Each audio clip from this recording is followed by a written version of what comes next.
So, welcome to your introductory geography lecture. We'll begin with some basics. Firstly, what do we learn by studying geography? Well, we learn a great deal about all the processes that have affected and that continue to affect the Earth's surface. But we learn far more than that, because studying geography also informs us about the different kinds of relationships that develop between a particular environment and the people that live there.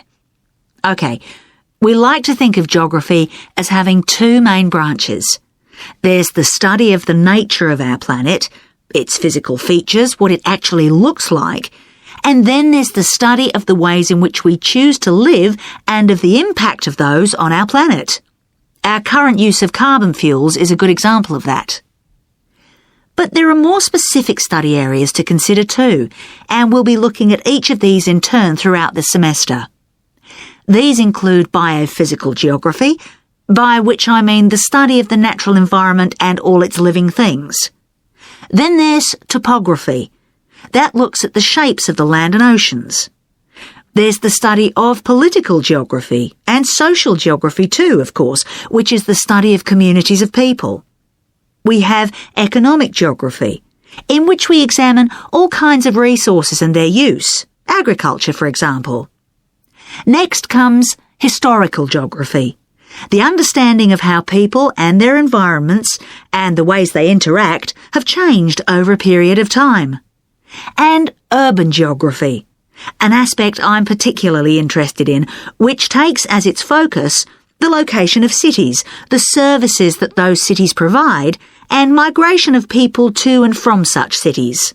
And lastly, we have cartography. That's the art and science of map making.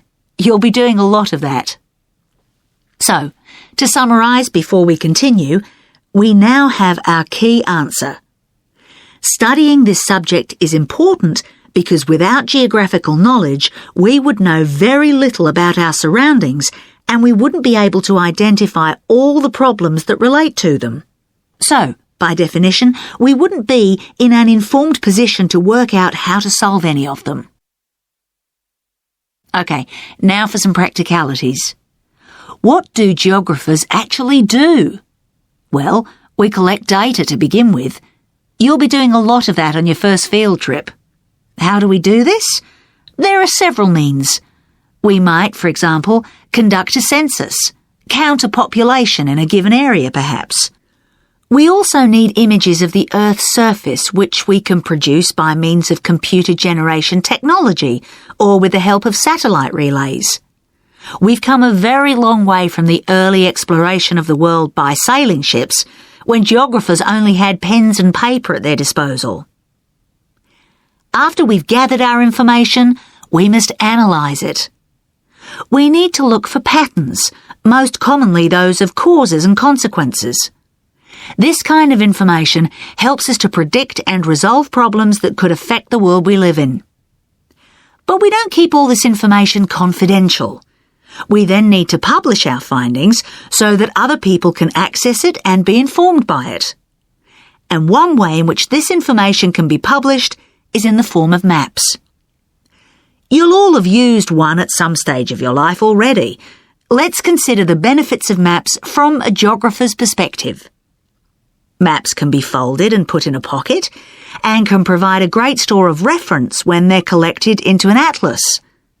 They can depict the physical features of the entire planet if necessary, or just a small part of it in much greater detail. But there is a drawback.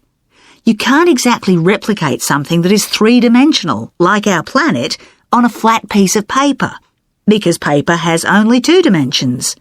And that means there'll always be a certain degree of distortion on a map. It can't be avoided. We can also use aerial photographs, pictures taken by cameras at high altitude above the Earth. These are great for showing all kinds of geographical features that are not easy to see from the ground. You can easily illustrate areas of diseased trees or how much traffic is on the roads at a given time, or information about deep seabeds, for example. Then there are Landsats. These are satellites that circle the Earth and transmit visual information to computers at receiving stations. They circle the Earth several times a day and can provide a massive information. You'll all be familiar with the information they give us about the weather, for example. So, what we're going to do now is look at a short presentation in which you'll see all these tools.